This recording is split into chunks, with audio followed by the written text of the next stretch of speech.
Guys game খেলার জন্য কিন্তু আমি আর ত্রিপোলার ভাই একসাথে লবিতে দাঁড়ায় ছিলাম। কি রে ভাই, এই ছেলে এত জয়েন্ট রিকোয়েস্ট দিচ্ছে কেন? কে ভাই? এমনি একটা ছোট ভাই। আরে সমস্যা নাই, আপনি গ্রুপে নেন। আচ্ছা ভাই দাঁড়ান। হ্যাঁ রয় বলো। আরে ম্যাডি ভাই, আমার লিস্টে সবগুলো প্লেয়ারই না অফলাইন চলে গেছে, চলেন না একটা ম্যাচ খেলে আসি। খেলা যায়, কিন্তু তোমার তো 30টা বুয়ে স্টিক, আমাদের সাথে খেললে যদি ভাঙ্গা যায়। আরে সমস্যা নাই ভাই, আপনি আর মিস্টার টিপুলার ভাই একসাথে থাকলে আমি কখনোই ম্যাচ হারবো না।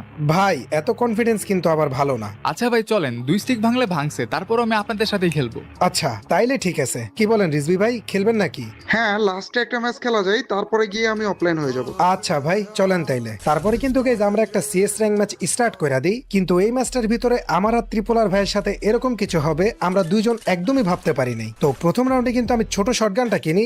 ভাই এই শটগানটা আমি একদমই চালাইতে পারি না। ও ভাই কি মারলো এই পোলায়! প্রথম রাউন্ড হাইরা গেলে কয়েনই পাওয়া যায় না। দেখো না গাইজ এই গানটা কি বাজে। একটা নক।